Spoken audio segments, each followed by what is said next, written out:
L'anime commence par nous présenter Keki Kiryu, un étudiant en 2e année de lycée qui souhaite vraiment avoir une petite amie. Un jour, il reçoit un message de sa senpai, Tokihara Sayuki, qui lui demande de la retrouver dans la salle du club de calligraphie après les cours. Lorsqu'il la rejoint, Sayuki s'interrompt pour dire que la période du lycée pourrait être une belle expérience qu'ils ne retrouveront jamais, et qu'elle ne comprend donc pas pourquoi il devrait la gâcher avec des corvées stupides comme nettoyer la salle du club. Keki lui répond que c'est simplement parce qu'elle la salit, et l'on se rend compte que la salle du club est en désordre. Sayuki n'a appelé Keki que pour qu'il l'aide à nettoyer. Sayuki s'indigne et s'exclame que si la société doit nettoyer pour survivre, alors elle devrait simplement disparaître. Elle est interrompue par Koga Yuika, une élève de l'année inférieure, qui sort de la pile de déchets et lui reproche d'être la cause de la difficulté du nettoyage. Sayuki rétorque que ce n'est pas son problème, car elle ne fait même pas partie du club. Koga s'excuse en disant qu'elle ne peut quand même pas rester les bras croisés pendant que Keki souffre sous l'oppression d'une sorcière maléfique comme elle. À ce moment-là, Mao Nanju,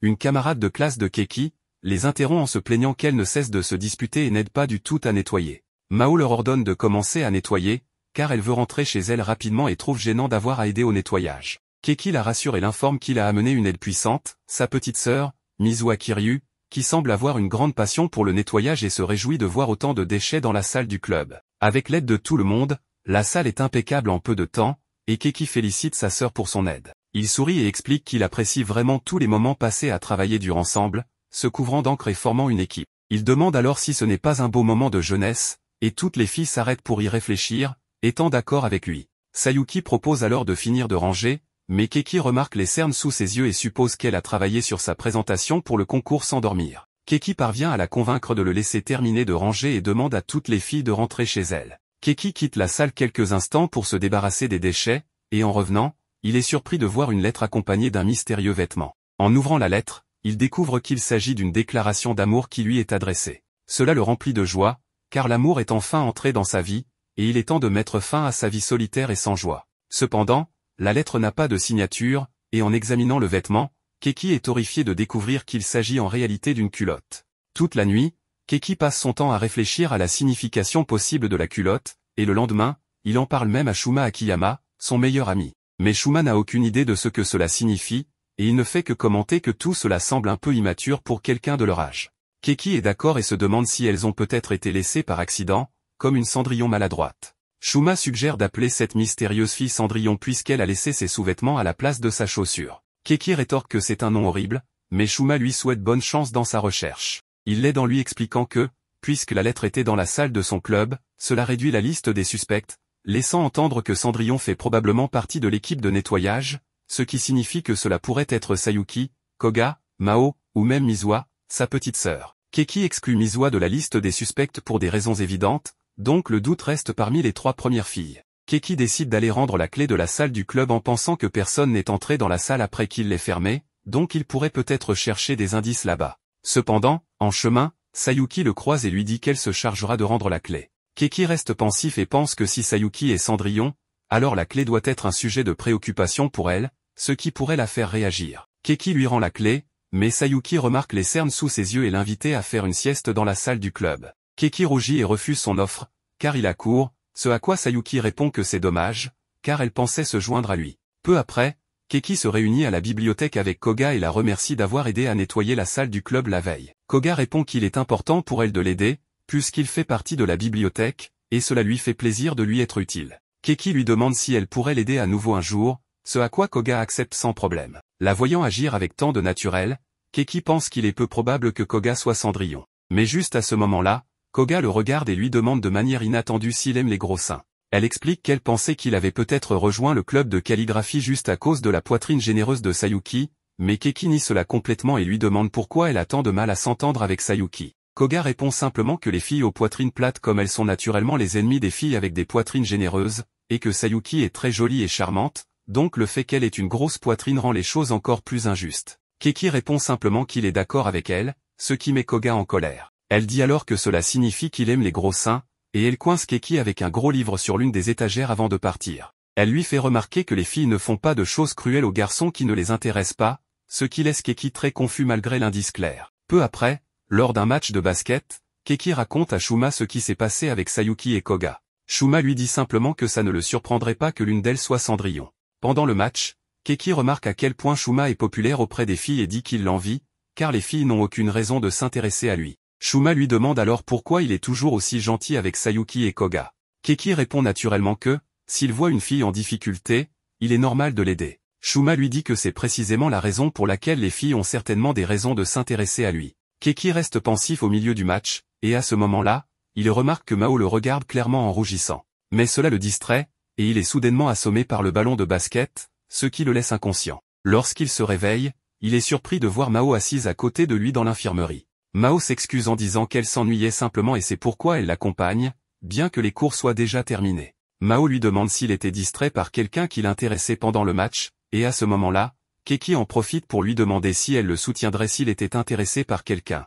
Mao répond immédiatement qu'elle pense que ce serait peu probable et qu'elle ne peut pas dire honnêtement qu'elle le soutiendrait. Cela laisse Keki très confus, mais Mao part sans rien expliquer. Peu après, Keki sort de l'infirmerie pour rentrer chez lui, mais en chemin, il tombe sur Sayuki en train de s'occuper d'un chien perdu. Après que le chien soit retourné vers sa maîtresse, Sayuki observe l'interaction entre la propriétaire et le chien, et dit qu'elle envie vraiment cela. Keki lui dit alors qu'elle doit aimer les chiens, mais il est clair que Sayuki ne parle pas de ça. Elle penche ensuite la tête et avoue à Keki qu'elle aimerait qu'il lui caresse la tête. Elle explique qu'elle a travaillé très dur sur sa présentation pour le concours et a vu qu'il avait caressé la tête de sa sœur la veille, donc elle aimerait qu'il fasse de même avec elle. Keki rougit, mais il n'écarte pas sa demande et caresse gentiment la tête de Sayuki en guise de récompense.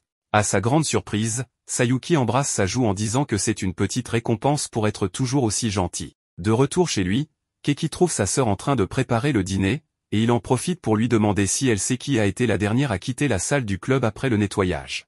Mizuha réfléchit un moment et répond que, si elle se souvient bien, la dernière à être partie était Sayuki. Cela ajoute au soupçon de Keki, qui passe la journée suivante à tourner en rond dans l'école en se demandant comment l'affronter. Keki se demande s'il n'y a pas un moyen plus naturel de lui demander, comme lui proposer un rendez-vous ou quelque chose de ce genre. Juste à ce moment-là, Sayuki apparaît, ayant entendu ce qu'il a dit, et lui demande s'il veut sortir avec elle. Keki est surpris de la voir soudainement, mais à sa grande surprise, Sayuki accepte immédiatement de sortir avec lui. Ils vont donc dans un petit café où Keki lui offre une glace, et il observe Sayuki profiter pleinement de leur sortie. Sayuki avoue qu'elle lui est vraiment reconnaissante pour tout ce qu'il a fait, car sans lui, le club de calligraphie aurait été démantelé l'année précédente, il était sur le point de s'effondrer, et il a été le seul à accepter de le rejoindre, ce qui l'a rendu vraiment heureuse ce jour-là. Sayuki lui demande s'il regrette de s'être joint au club, puisqu'il n'était même pas intéressé par la calligraphie. Keki la rassure et lui assure qu'il ne regrette pas, car chaque fois qu'il est avec elle, il finit par s'amuser et la respecte beaucoup en tant que senpai. Cela rend Sayuki très heureuse et satisfaite. Mais après un moment de silence, Keki décide de lui demander si elle ne lui cacherait pas quelque chose, faisant référence à un éventuel sentiment spécial qu'elle pourrait avoir à son égard. Sayuki est très choquée par sa question, mais sans dire un mot, elle quitte le café en courant. Cela amène Keki à se demander si elle est vraiment Cendrillon, mais il n'a pas l'occasion de le lui demander, car pendant les jours suivants, Sayuki l'évite complètement et refuse de lui parler. Après l'avoir poursuivie pendant un moment, Keki parvient finalement à la rattraper en fin de journée et la bloque contre le mur pour l'empêcher de s'échapper. Là, Keki décide de jouer sa dernière carte et lui déclare qu'il connaît déjà son secret. Confirmant ses soupçons, Sayuki ne dit rien et lui demande depuis quand il le sait. Keki répond qu'il l'a remarqué récemment, car, bien qu'il n'en soit pas totalement sûr, il a commencé à douter à cause de son comportement. Sayuki se décourage et lui demande s'il la déteste maintenant qu'il l'a découverte, mais Keki lui assure que ce n'est pas le cas. Bien qu'il ait été surpris au début, il ne pense pas que ce soit une mauvaise chose, et cela le rend même heureux. Sayuki sourit et l'invite à se rendre dans la salle du club le lendemain, car elle a quelque chose d'important à lui dire. Le jour suivant, lorsqu'il se retrouve dans la salle du club après les cours, Sayuki lui confie qu'il pourrait être celui qu'il accepte pour ce qu'elle est vraiment et lui demande de fermer les yeux. Keki s'exécute, mais en rouvrant les yeux, il a une surprise inattendue, Sayuki a enlevé sa chemise et porte un collier de chien, le suppliant de la transformer en son animal de compagnie. Keki ne comprend clairement rien, et Sayuki insiste simplement pour qu'il devienne son maître et la traite comme son animal de compagnie. Sayuki avoue alors qu'elle est une perverse masochiste et qu'elle a toujours rêvé d'être son animal de compagnie pour qu'il puisse la discipliner toute la nuit. Ne comprenant toujours pas, Keki rejette immédiatement l'offre en disant que c'est impossible. Peu de temps après, grâce à une enseignante, Keki découvre que le jour où Cendrillon a laissé sa lettre, la salle du club a été trouvée ouverte alors qu'il l'avait clairement fermée à clé. En discutant avec Shuma, ce dernier suggère que Cendrillon devait être caché dans la salle lorsque Keki a trouvé la lettre. Cela signifie que, pendant les 10 minutes où il s'était absenté, Cendrillon avait fait semblant de partir, puis était revenu pour déposer la lettre. Lorsque Keki est revenu, elle s'était rapidement cachée dans la salle, pour ensuite sortir et laisser la porte ouverte. Cela indique que l'ordre dans lequel les filles avaient quitté la salle du club n'était pas important, et que Cendrillon pouvait être n'importe laquelle d'entre elles. Keki continue sa journée sans réponse et décide d'aider Koga à la bibliothèque, où il remarque combien elle est gentille et attentionnée. Cependant, Sayuki apparaît soudainement pour l'embêter, ce qui fait sursauter Keki et l'énerve. Sayuki affirme que, puisqu'il se comporte mal, il devrait la discipliner comme un bon maître, et elle le supplie de la tourmenter autant qu'il le souhaite. Keki refuse, mais Sayuki continue de le taquiner en appuyant ses seins contre son bras. À ce moment-là, Koga arrive, remarque qu'ils font du bruit et commente leur proximité. Sayuki explique alors qu'elle et Keki sont devenus très proches, ayant même eu un rendez-vous. Cela rend Koga jalouse, et, voyant que Keki ne comprend pas pourquoi, elle quitte les lieux. Plus tard, Koga confronte Keki et lui demande si le rendez-vous était vrai. Keki confirme, mais explique que Sayuki l'avait simplement forcé à lui acheter une glace, et qu'il ne considère donc pas cela comme un vrai rendez-vous. Koga lui demande alors s'ils sortent ensemble officiellement, et Keki, remarquant qu'elle semble affectée, lui demande comment il pourrait la réconforter. Koga lui propose immédiatement de sortir avec elle le dimanche. Le protagoniste ne peut pas refuser, et il accepte. En suivant les conseils de sa sœur Mizua, Keki arrive tôt à son rendez-vous. Dès qu'il voit Koga, il la complimente sur sa tenue et sa coiffure, sincèrement impressionné par sa beauté sans uniforme. Ils vont au cinéma, puis mangent dans un fast-food. Après avoir discuté du film, ils vont faire du shopping, et Koga, contente de la journée, félicite Keki pour son attention. Keki admet qu'il est dépassé, car c'est son tout premier rendez-vous. Cela rend Koga très heureuse, puisqu'elle est la première fille avec qui il sort. Cependant, alors qu'elle est au bain, Koga se fait harceler par un groupe de garçons, et Keki intervient pour la secourir. En guise de remerciement, Koga lui donne un baiser sur le front. À leur retour, Koga s'endort sur l'épaule de Keki, et ils commencent à imaginer leur journée future ensemble, se demandant si elle pourrait être Cendrillon. Le lendemain, Keki explique à Shuma qu'il n'a toujours pas trouvé si Koga est Cendrillon, car il était occupé à vivre sa première vraie sortie. Puis, il reçoit un message de Koga lui demandant de la rejoindre dans l'entrepôt de la bibliothèque après l'école. Là, Koga avoue qu'elle a toujours eu un sentiment spécial pour lui et espérait qu'il pourrait la considérer comme l'élu. Tout à coup, elle lui demande de devenir son esclave. Keki, complètement perdue, est persuadée par Koga que cela devrait être un honneur de servir une fille aussi mignonne qu'elle. Pour le récompenser, elle retire ses sous-vêtements et les lui tend. Keki, choquée, lui dit que seules les personnes perverses apprécieraient cela. Koga, mécontente de sa réponse, le réprimande et le pousse au sol, décidant de le punir en mettant ses sous-vêtements dans sa bouche.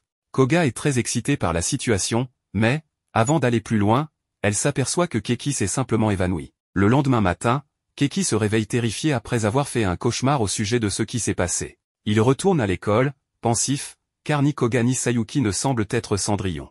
La dernière suspecte serait Mao, mais il n'a pas le temps de trop y réfléchir car il trouve une note de Koga dans son casier, accompagnée d'un de ses soutiens-gorge. Peu après, ils se rencontrent, et elle explique que c'était la seule façon de le contacter puisqu'il l'avait évité tout ce temps. Koga insiste à nouveau pour qu'il devienne son esclave, mais Keki refuse sans hésitation. Néanmoins, Koga lui assure qu'elle peut le dresser et faire en sorte qu'il devienne un bon esclave, et que cela deviendrait sa seule source de bonheur dans la vie. Cette conversation pousse Keki à paniquer, et il s'enfuit en courant, ayant l'intention de rentrer chez lui. En rouvrant son casier, il découvre quelque chose de pire que le soutien-gorge, une photo de lui embrassé par Sayuki, à moitié nu, qui semble avoir pris la photo après qu'il se soit évanoui. À côté de la photo, une note de Sayuki lui ordonne de se rendre immédiatement à la salle du club, sinon elle diffusera la photo sur internet en utilisant son vrai nom. Pris de panique, Keki se rend immédiatement à la salle du club, où il trouve Sayuki vêtu d'un uniforme de domestique révélateur. Ne comprenant rien à la situation, Keki demande à Sayuki de s'expliquer. Elle répond qu'elle a lu un livre sur le dressage de chiens et a pensé que le rôle de domestique était l'équivalent le plus proche d'un véritable chien. Keki, toujours confus, lui demande de se changer, mais Sayuki répond qu'elle ne peut pas car elle est menottée. Lorsqu'il lui demande la clé, elle explique qu'elle est tombée dans son décolleté et qu'il devra la récupérer lui-même. Elle ajoute qu'elle ne portera pas plainte et ne lui demandera pas de rendre des comptes, et qu'elle ne le filme pas. Keki trouve cela très suspect et décide qu'il serait plus sage d'aller chercher une autre fille pour l'aider, mais Sayuki l'arrête, expliquant qu'elle doit aller urgemment aux toilettes. Après un moment de débat intérieur, Keki décide de récupérer la clé dans le décolleté de Sayuki pour la libérer. Une fois libre, Sayuki le remercie et supprime la photo compromettante, comme elle l'avait promis. Keki lui demande pourquoi elle a fait cela, et elle explique qu'elle s'est sentie abandonnée lorsqu'il a cessé de lui rendre visite. Sayuki affirme que les animaux de compagnie deviennent anxieux s'ils ne voient pas leur maître. Elle lui demande une fois de plus de devenir son maître, en précisant qu'elle le laissera faire tout ce qu'il veut avec elle, y compris des choses que les filles normales ne feraient pas. Keki, encore une fois, est pris dans un débat mental, mais finit par s'enfuir en criant qu'un tel arrangement nécessite de l'amour. Le jour suivant, Keki commente avec Shuma qu'il ne croit pas que Sayuki ou Koga soient Cendrillon. Shuma suggère alors que Mao pourrait être la dernière candidate possible, car il a remarqué qu'elle le regarde souvent et rougit. Keki réfléchit à cette possibilité, mais lorsqu'il croise le regard de Mao, il voit qu'elle le fusille du regard, visiblement en colère contre lui, ce qui le laisse confus. Plus tard, Keki reçoit un message de Sayuki, lui demandant de se rendre à la salle du club après les cours. Il accepte de s'y rendre pour éviter qu'elle ne fasse quelque chose de terrifiant. Cependant, en chemin, Koga apparaît soudainement et lui tend un piège, l'attachant à une chaise. Elle tente d'en profiter, mais Sayuki arrive juste à temps pour l'arrêter, et une bagarre éclate entre les deux filles. Alors que Keki est impuissant face à la situation, Mao entre dans la salle, l'emmène hors du club, toujours attaché à la chaise, et le libère peu après. En privé, Mao exprime sa colère, reprochant à Keki d'être trop gentil et permissif avec les autres filles. Keki, surpris par son comportement, lui demande pourquoi elle est si en colère, ce qui la rend nerveuse. Finalement, Mao finit par avouer qu'elle ne supporte pas de le voir avec d'autres filles, tout simplement parce que cela lui déplaît. Le lendemain, Keki retourne à l'école sans comprendre ce qui s'est réellement passé et est surpris de voir que Sayuki et Koga semblent avoir adopté le bon sens. Elle s'excuse auprès de lui pour leurs actions et lui demande de se réconcilier avec Mao, sachant qu'elle est une bonne amie et ne voulant pas qu'ils soient en mauvais termes. Après les cours, Keki essaie de parler à Mao, mais elle reste distante. Il insiste en lui disant qu'elle peut lui parler si elle a un problème, car ils sont amis. Mao répond que, malgré leur amitié, ils n'ont pas passé de temps ensemble comme avant, lorsqu'ils sortaient souvent avec Shuma. Elle suggère donc qu'il la compense pour cela, et peu après, les trois retrouvent leur complicité d'antan en s'amusant dans une salle d'arcade. Ils passent un bon moment, jouant à un jeu de zombies, mais Keki trébuche et tombe. Shuma réagit rapidement et le rattrape, le plaquant accidentellement contre le mur. Mao en profite pour prendre de nombreuses photos de la situation embarrassante, en taquinant Shuma sur le fait qu'il semble gênant. Shuma, un peu arrogant, lui demande si elle est jalouse de lui voler Keki, ce qui fait rougir Mao et l'amène à nier immédiatement. La soirée se poursuit, et les trois amis continuent à s'amuser, créant de nombreux souvenirs. Quand la nuit tombe, Shuma les quitte, et Keki décide d'accompagner Mao chez elle. Elle le remercie pour la journée qu'ils ont passée ensemble, et Keki exprime également qu'il a beaucoup apprécié, car cela faisait longtemps qu'ils n'avaient pas passé du temps ensemble. Cependant, Mao se sent légèrement découragé en entendant Keki mentionner les trois au lieu de deux seulement. Elle lui avoue que, bien que leur relation soit amusante, elle n'est pas entièrement satisfaite de la situation actuelle, qu'elle ne trouve pas suffisante. À ce moment, Mao prend les devants et propose à Keki de sortir ensemble, non pas en trio, mais en tant que couple. Juste à cet instant, il commence à pleuvoir, les forçant à se réfugier sous un abri. Sous le toit, Keki observe Mao de plus près et est surpris de constater qu'elle est plus formée qu'il ne le pensait, ce qui la met en colère. Elle lui demande à nouveau s'il envisage de sortir avec Koga et Sayuki en même temps, et Keki clarifie que ces deux filles ne sont pas ce qu'elle imagine, elles se sentent simplement à l'aise avec lui. Mao, de plus en plus nerveuse, lui demande s'il pense souvent à sortir avec des filles, et Keki admet que c'est quelque chose qu'il fantasme parfois. Cette réponse rend Mao furieuse, car elle trouve cela indécent de sa part. S'ensuit une dispute, après laquelle Keki décide de lui acheter quelque chose à boire pour se réconcilier. Lorsqu'il revient, il trouve Mao en train de regarder une photo de Shuma sur son téléphone, ce qui l'amène à lui demander si elle a des sentiments pour lui. Prise de panique, Mao nie tout et assure que ce n'est pas Shuma qui lui plaît. Keki lui demande alors qui elle aime vraiment, mais Mao, rouge de honte, s'enfuit avant de répondre. Le lendemain, Mao évite Keki, ce qui le démoralise. Même Koga et Sayuki remarquent qu'il semble abattu, étant déçu que Mao et lui ne se soient pas réconciliés. Ne sachant pas comment interpréter les sentiments de Mao, Keki décide finalement de l'affronter et de s'excuser pour l'avoir blessé. Il lui promet de faire tout ce qu'elle veut pour se faire pardonner. Mao, touché par ses excuses, finit par l'écouter. En la regardant de près, Keki réalise à quel point elle est jolie, et Mao en profite pour lui dire que ce qu'elle veut, c'est une sortie en couple, pas un trio. Keki est surpris par cette demande, et c'est alors qu'il comprend que Mao est la Cendrillon qu'il recherchait depuis tout ce temps. Cependant, il se rend vite compte qu'il s'était trompé, car Mao révèle qu'elle souhaite que sa nouvelle relation amoureuse soit avec Shuma, et non avec lui. Confus, Keki demande des explications,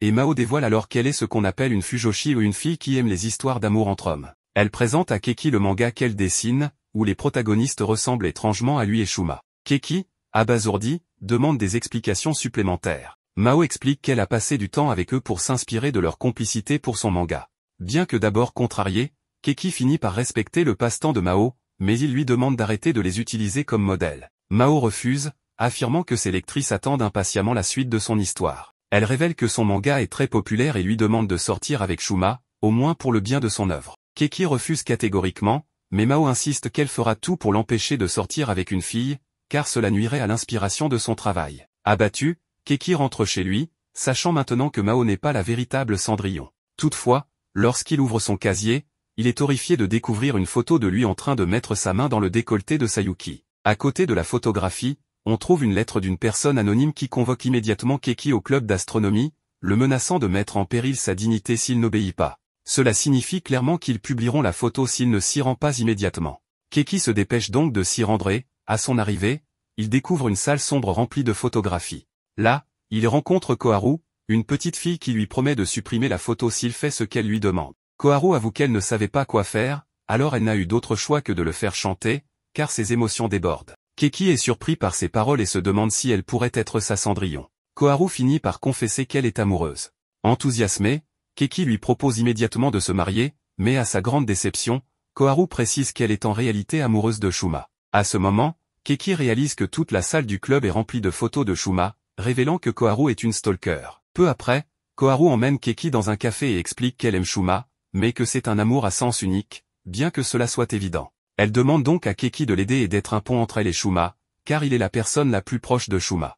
En plus, elle a en sa possession la photo pour faire pression sur Keki, qui ne peut refuser. Keki, résignée, lui demande comment elle a pris cette photo. Koharu répond que l'astronomie consiste à observer des objets distants que même une fusée ne peut atteindre, alors capturer une photo à longue distance avec son appareil professionnel n'a pas été un problème. Keki accepte de l'aider, mais lui confie qu'il pense que ce n'est pas nécessaire, car elle est justement le type de fille idéale pour Shuma, petite et mignonne. Koharu, cependant, révèle qu'elle est en réalité en 3e année et même plus âgée qu'eux.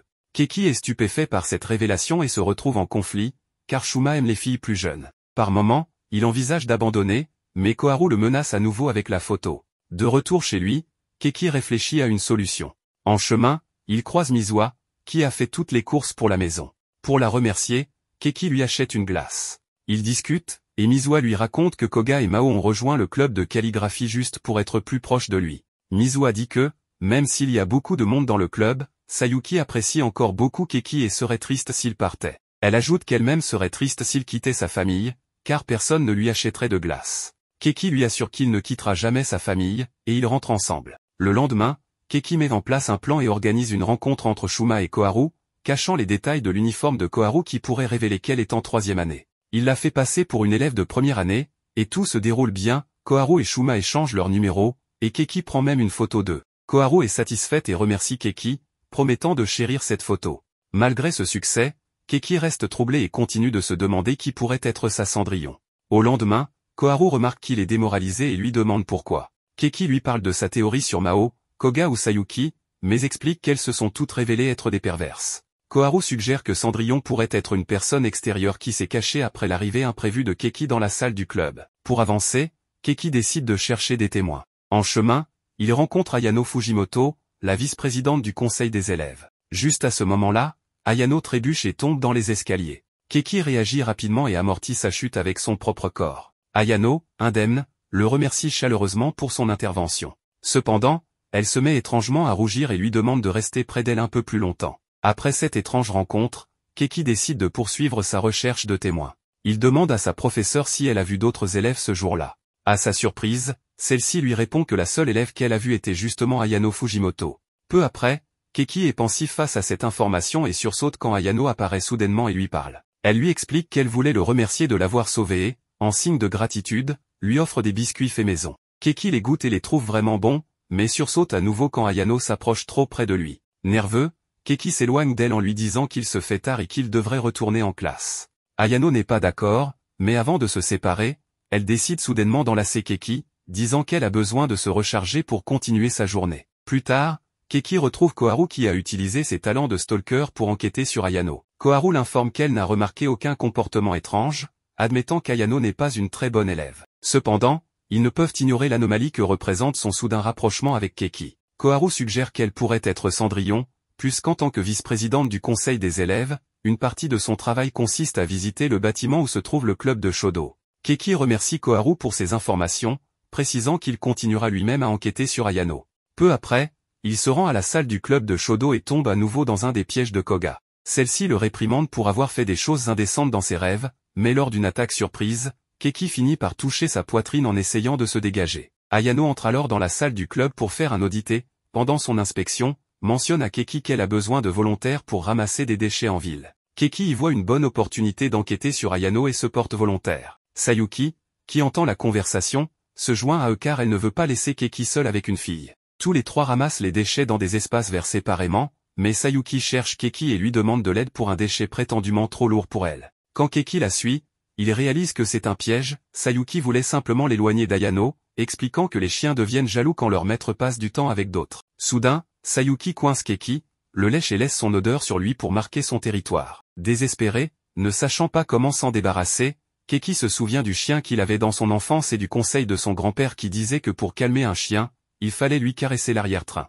Dans son désespoir, Keki suit ce conseil et commence à masser le postérieur de Sayuki. Celle-ci rougit intensément et, quelques secondes plus tard, ne peut plus le supporter. Keki s'excuse d'avoir dépassé les bornes, mais découvre que Sayuki a en fait adoré sa brusquerie, bien qu'elle soit trop gênée pour le regarder en face. Sayuki décide de rentrer chez elle. Keki retourne alors voir Ayano qui commence à tout ranger pour finir la journée, mais tombe accidentellement dans l'eau. Keki court l'aider et lui offre sa veste pour se couvrir, ce dont Ayano le remercie avec joie. Le lendemain, après une partie de badminton, Keki est très fatiguée. Ayano l'invitait dans la salle du conseil des élèves pour le remercier pour la veste. Elle fait en sorte que Keki se repose avec de la musique relaxante, du thé et même une délicieuse tarte aux pommes qu'elle a elle-même préparée. Après quelques minutes ensemble, l'ambiance si relaxante fait qu'Ayano baisse sa garde et s'endort à ses côtés. Keki apprécie pour une fois le romantisme de la situation et est reconnaissant qu'il n'y ait ni animaux de compagnie, ni esclaves, ni aucune des choses étranges qu'il a découvertes avec les autres filles. L'atmosphère si calme fait que Keki s'endort aussi, mais peu après, il se réveille pour trouver Ayano entre ses jambes, sur le point de lui enlever ses sous-vêtements. Keki panique et s'éloigne immédiatement. Ayano décide alors de lui expliquer qu'elle a un fétichisme des odeurs et qu'elle aime particulièrement l'odeur corporelle des garçons, mais que celle de Keki est sa préférée. Elle avoue avoir tout planifié pour qu'il s'endorme, préparant la salle pour qu'elle soit la plus relaxante possible. Ayano explique qu'elle voulait vraiment ses sous-vêtements usés après l'exercice, les voulant tout trempés et en sueur. C'est là que Keki commence à comprendre beaucoup des comportements d'Ayano et est à nouveau déçue de découvrir qu'elle n'est pas Cendrillon. Le lendemain, Keki décide de laisser cela de côté et poursuit sa mission de faire en sorte que Shuma et Koharu soient ensemble. Il organise donc un rendez-vous double, pensant que ce serait la meilleure option, et après un processus d'élimination, il décide que la meilleure candidate pour l'accompagner serait Sayuki, car aucune des autres filles ne se comporterait bien. Shuma va évidemment avec Koharu, et les quatre s'amusent beaucoup en jouant au bowling, en faisant des paris et en créant des moments mémorables. À la fin, le rendez-vous double est un succès, et Shuma est complètement charmée par Koharu. Un peu plus tard, Koharu raconte à Keki combien elle est heureuse, car Shuma l'a invitée à sortir avec lui pendant les prochaines vacances, et maintenant il parle au téléphone tout le temps. Koharu remercie Keki pour tout et lui précise que la photo qu'il utilisait pour la faire chanter a été supprimée le même jour où ils ont trouvé un accord, car Keki ne lui semblait pas être le genre de personne à rompre une promesse, et elle savait qu'il tiendrait parole. Après tout, il est l'ami de Shuma. Koharu avoue qu'il est temps qu'elle cesse de dépendre de Keki, donc elle va faire un grand pas en avant. Non seulement elle va dire à Shuma la vérité sur son âge, mais elle prévoit aussi de lui avouer ses sentiments. Après l'école, Koharu trouve Shuma et ils marchent ensemble vers chez eux. À mi-chemin, elle l'arrête et lui dit qu'ils sont au même endroit où ils se sont rencontrés il y a un an, lorsqu'il l'a aidé à récupérer son chapeau emporté par le vent, le moment où elle est tombée amoureuse de lui. Koharu révèle à Shuma son véritable âge et prend son courage à deux mains pour lui avouer ses sentiments. Cependant, malheureusement, Shuma la rejette, car il est lolicon et ne peut pas sortir avec elle si elle est plus âgée. Koharu s'enfuit en courant, le cœur brisé, et Keki rejoint Shuma peu après, essayant de lui faire entendre raison, car il ne peut pas rejeter une fille aussi gentille que Koharu pour une raison aussi stupide, encore moins après tous les efforts qu'elle a fournis. Il ne peut nier que passer du temps avec Koharu a été agréable, non pas à cause de son âge ou de son apparence, mais pour ce qu'elle est. Shuma se sent mal en entendant ces mots et reste pensif, arrivant à la conclusion qu'il ne peut pas laisser les choses ainsi. Peu après, Keki trouve Koharu et tente de la réconforter en lui disant que tout est la faute de Shuma. Il lui assure que malgré le fait que Shuma ait un joli visage, il est totalement pourri à l'intérieur. Keki continue de souligner les défauts de Shuma et réussit à faire en sorte que Koharu se lâche également, exprimant à quel point Shuma est une horrible personne. Cependant, Shuma arrive soudainement sur les lieux, entendant tout et demandant qu'on s'arrête. Shuma se montre repentant et confesse qu'il s'est vraiment amusé avec Koharu, et bien qu'il aime les filles plus jeunes, il pourrait peut-être faire une exception pour elle, mais il a encore besoin de temps pour l'accepter. Il lui demande donc de commencer en tant qu'ami. Koharu mentionne à nouveau à quel point c'est horrible qu'il propose cela, mais elle admet qu'elle est heureuse simplement d'être à ses côtés, alors elle accepte sa proposition. Keki les félicite, et à ce moment-là, Shuma se demande pourquoi la salle du club d'astronomie est si sombre. Lorsqu'il allume les lumières, il est terrifié en voyant l'infinité de photos que Koharu a prises de lui pendant toute l'année. Koharu admet avoir pris toutes ces photos elle-même, ce qui inquiète considérablement Shuma, et il confesse qu'après tout, il ne peut définitivement pas sortir avec une fille plus âgée. Les jours passent, et Keki reste avec le grand mystère de l'identité de la Cendrillon, car toutes les filles qu'il connaît sont des perverties bizarres, mais mignonnes à leur manière. Pourtant, Keki se demande si c'est possible de tomber amoureux d'une pervertie, mais seulement si elle est mignonne. Pendant qu'il est plongé dans ses pensées, il entre dans la salle de bain de sa maison sans frapper et attrape accidentellement sa sœur à moitié nue juste après sa douche. Mizuha ne réagit presque pas à cela et lui dit simplement que, même s'ils sont de la même famille, il est toujours possible de se sentir gêné après un tel incident. Les deux frères et sœurs discutent normalement dans le salon de leur maison. Keki, bien sûr, s'excuse, mais Mizuha lui demande tranquillement ce qu'il pense des sous-vêtements qu'elle portait, et il répond calmement qu'il lui allait bien. Mizuha lui demande ensuite s'il y a quelque chose qui le préoccupe, car il semble très distrait ces derniers temps. Keki répond que ce n'est pas quelque chose qu'il peut vraiment discuter, mais lui pose une question hypothétique, que se passerait-il s'il voulait transformer une fille en son animal de compagnie? Mizuha répond qu'elle appellerait la police, ce qui était prévisible. Keki pose ensuite la question de savoir ce qui se passerait si une fille le transformait en son esclave, mais Mizuha répond encore une fois la même chose. Enfin, Keki demande ce qui se passerait si une fille disait qu'elle voulait tomber amoureuse de lui, ce à quoi Mizuha répond qu'elle le soutiendrait bien sûr et qu'elle va vraiment dans ce sens. Peu après leur conversation, Sayuki arrive chez Keki et dit qu'elle a décidé de lui rendre visite parce qu'elle s'ennuyait. En entrant dans la chambre de Keki, Sayuki met soudainement des oreilles et une queue de chien et avoue qu'elle veut réellement s'excuser pour ce qui s'est passé lors du jour de collecte des poubelles, car elle a été trop loin et ne devait pas l'attaquer ainsi. Cependant, elle précise que lui aussi est responsable, car il est vrai qu'elle a été espiègle, mais c'est parce que les chiens s'inquiètent quand ils ne ressentent pas l'amour de leur propriétaire. Et c'est pour cette raison qu'elle a décidé de le visiter pour obtenir un peu d'amour, car elle veut qu'il la traite comme un chien. Keki refuse immédiatement, mais Sayuki le fait chanter et lui dit que s'il ne le fait pas, elle montrera à Mizuha le manga BL que Mao a dessiné de lui et de Shuma. Keki panique et la supplie de ne pas le faire, acceptant de la traiter comme elle veut. Ainsi, il joue avec Sayuki comme si elle était un chien et lui gratte même le ventre. Sayuki est tellement heureuse qu'en récompense, elle laisse Keki enfouir son visage entre ses seins, et lui ne se plaint absolument pas. Mais au moment où cela se produit, Mizuha entre dans la chambre et, voyant la scène, leur dit simplement de profiter et referme la porte. Keki entre dans une panique totale et court vers Mizuha pour essayer de lui expliquer que c'était un malentendu. Cependant, plus il tente d'expliquer, pire cela sonne, et il n'a d'autre choix que d'abandonner. Sayuki se dit satisfaite de l'accord et part peu après. Mais malgré le départ de Sayuki, la paix ne dure pas longtemps, car peu après, Koga arrive, entre dans la chambre de Keki et avoue qu'elle est venue pour le discipliner. Elle le fait chanter en utilisant la même méthode que Sayuki, et en peu de temps, l'histoire se répète. Mizuha trouve Keki et Koga dans une position assez compromettante, créant un malentendu encore plus grand que le précédent, impossible à défendre. Keki est épuisé après le départ de Koga et, de retour dans sa chambre, décide de chercher les sous-vêtements de Cendrillon, car elle cache un comportement secret sous son lit. Cependant, en cherchant, Keki panique en voyant que les sous-vêtements ne sont plus là et ont été pris pendant son absence. Le lendemain, Keki raconte tout à Koharu, et ensemble, ils arrivent à la conclusion que Cendrillon peut être Sayuki ou Koga. Mais le fait que Cendrillon ait pris ses sous-vêtements est quelque chose de positif, car tout ce que Keki doit faire est de découvrir laquelle des filles a les sous-vêtements. Peu après, Keki décide de rencontrer Sayuki avec un plan et lui dit qu'il accepte d'être son maître pour une journée. Keki emmène Sayuki dans un parc d'attractions. Il prend cela très au sérieux en la traitant comme un chien, ce qui rend Sayuki très heureuse. Keki propose de monter sur les montagnes russes, mais Sayuki rougit et commente que ce n'est pas une très bonne idée, car elle porte une jupe. Keki est surpris de voir qu'elle est gênée par quelque chose comme ça, malgré toutes les choses perverses que Sayuki a dites et faites jusqu'à présent. Mais cela le fait un peu douter, car cela signifie peut-être que Sayuki porte les sous-vêtements de Cendrillon et ne veut pas qu'il les voie. Ainsi, Keki prend l'initiative et ordonne qu'il monte quand même, car c'est lui le maître aujourd'hui. Sayuki est surprise par son attitude, mais obéit immédiatement, disant que, comme sa petite amie, elle le suivra où qu'il aille. Malheureusement, Keki ne parvient pas à découvrir si elle porte les sous-vêtements de Cendrillon, car sa jupe ne se soulève à aucun moment. Mais Keki continue d'essayer, l'emmenant sur d'autres attractions menaçant de soulever sa jupe, bien sûr, sans succès. Son dernier espoir est donc la grande roue, car, une fois au sommet, personne ne pourra les voir et il pourra lui demander directement de soulever sa jupe. Cependant, avant qu'il ne puisse dire quoi que ce soit, Sayuki saute sur lui et lui lèche soudainement la bouche, le remerciant pour le bonheur qu'il lui a donné ce jour-là.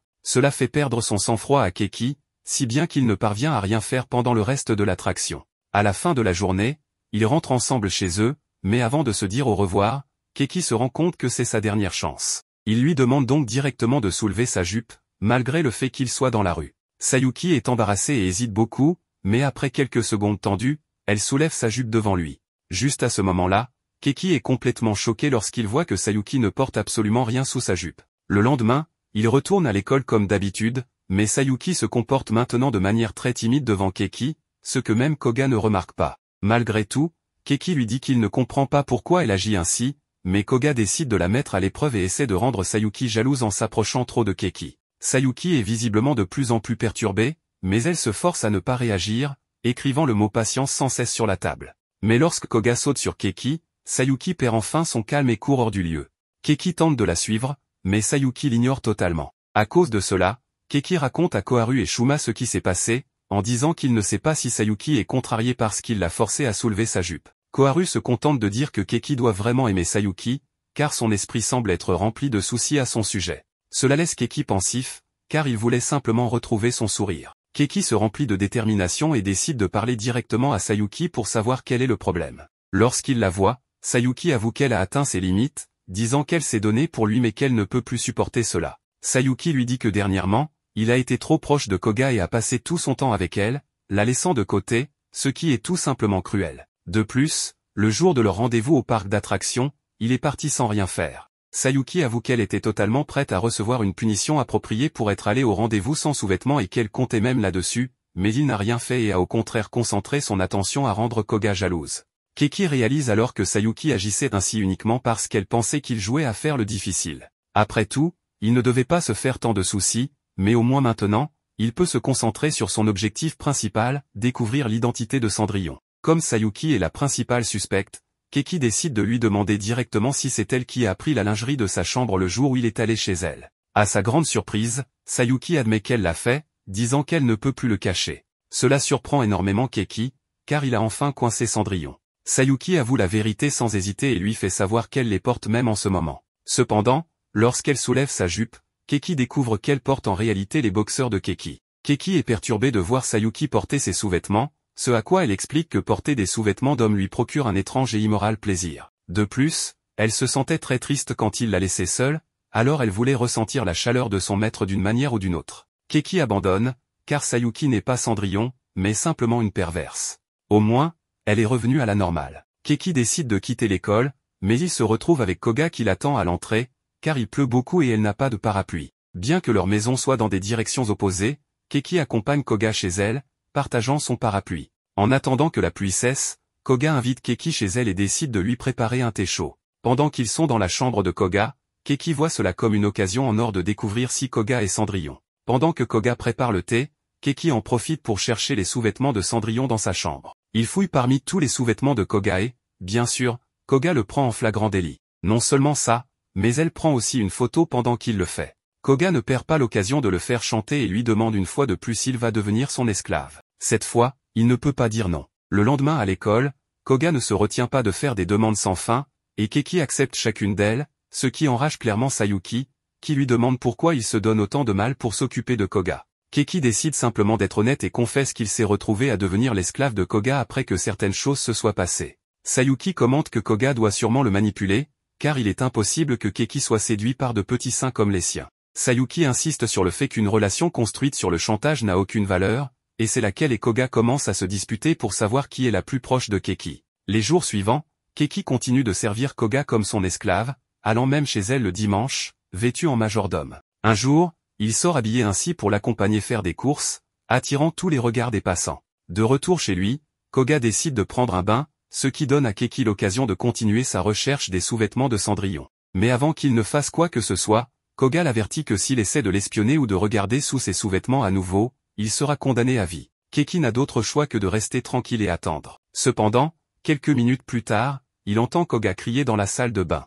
Lorsqu'il va la voir, Koga s'exclame qu'il y a une araignée géante dans son miroir, mais en quelques secondes, elle se rend compte que Keki la regarde nue et l'expulse immédiatement du bain. Peu après, Koga le punit pour l'avoir vu nu, mais elle le remercie tout de même de l'avoir aidé. Koga lui ordonne de lui caresser la tête, et elle semble particulièrement heureuse, car c'était ce qu'elle préférait quand elle était enfant. Koga raconte à Keki que sa grand-mère était une personne très gentille, et quand elle était petite, elle courait chez sa grand-mère tous les jours après l'école. Là-bas, sa grand-mère lui apprenait à lire et passait du temps avec elle, toujours en la traitant très bien. Koga dit qu'elle aimait profondément sa grand-mère, et quand celle-ci est décédée, elle s'est sentie trahie d'avoir été abandonnée. Depuis ce moment, Koga a maintenu une distance entre elle et les autres, pensant que si elle ne plaisait à personne, elle ne souffrirait pas autant lorsqu'elle les perdrait. Bien qu'elle ait décidé de rester seule, Keki fut la seule personne à continuer à lui parler encore et encore, et malgré son attitude froide et solitaire, chaque jour elle allait à la bibliothèque, espérant que Keki lui parlait la traite bien. Malgré son comportement difficile, cela la rendait heureuse. Koga admet que Keki a été la première personne à se soucier autant d'elle, et elle le considère donc comme quelqu'un de très spécial dans sa vie. Après cette confession, Koga rougit beaucoup et décide de chercher une boisson froide, mais ses nerfs la trahissent, la faisant trébucher et tomber sur son lit. Keki se rapproche alors d'elle, et en la voyant de plus près, son expression change pour devenir plus sérieuse. Koga est confuse, mais tout devient clair lorsque Keki sort un sous-vêtement de sous son oreiller, celui qu'elle cachait. Visiblement en colère, Keki lui demande pourquoi ses sous-vêtements sont dans sa chambre. Koga n'ayant plus d'autre choix, avoue qu'un jour, lorsqu'elle est entrée dans sa chambre, elle a fouillé dans ses affaires et, en voyant les sous-vêtements, les a mis dans son sac sans réfléchir. Grâce à cet incident, Keki parvient à se libérer de l'humiliation de ses devoirs d'esclave, et il n'a plus à obéir à Koga. Cette dernière efface aussi la photo qui le compromet. En retournant à l'école, Mao kidnappe Keki et l'oblige à poser pour qu'elle puisse prendre des références pour son manga. Elle lui demande même de poser nue pour plus de détails, mais bien sûr, Keki refuse. Peu après, Mao explique qu'elle a reçu une offre d'un éditeur dans une maison d'édition de manga shoujo, et on lui a demandé si elle voulait tenter d'écrire un manga complet. Mao admet qu'elle n'avait jamais créé de manga shoujo auparavant, mais que c'est une grande opportunité et que cela l'aidera à élargir ses horizons. Bien qu'elle ne sache pas encore ce qu'elle veut faire de sa vie, elle pense que relever ce défi sera une bonne expérience. Keki est impressionnée par la façon dont elle a réfléchi à cela, mais Mao répond que malgré tout, le BL reste sa priorité. Soudainement, Mao demande à Keki s'il a une petite amie, car elle ne sait pas comment écrire un manga shoujo et a besoin de rassembler des idées pour l'histoire. Keki lui répond qu'il n'a en fait pas de petite amie. En entendant cela, Mao s'assoit sur ses genoux et lui dit que dans ce cas, elle sera sa petite amie, car elle veut voir de près à quoi ressemble le visage d'un garçon quand une fille s'approche de lui. Keki rougit et devient assez nerveux, ce qui fait sourire Mao, qui s'éloigne peu après et le remercie pour sa réaction, car cela l'aidera vraiment pour l'écriture de son manga. Peu après, Keki rencontre Ayano, qui, après une longue journée, décide de le prendre dans ses bras pour se ressourcer avec son odeur. En guise de remerciement, Ayano offre à Keki un billet pour une piscine, valable pour 5 personnes. Keki accepte et décide d'aller au club d'astronomie pour inviter Koharu et Shuma, mais aucun des deux ne peut y aller. Keki dit alors qu'il invitera les filles du club de Shoda et commence à ramasser des photos de Shuma que Koharu a fait tomber. Cependant, en voyant la date et l'heure des photos, Keki a une grande révélation et dit qu'il pense savoir qui est la Cendrillon.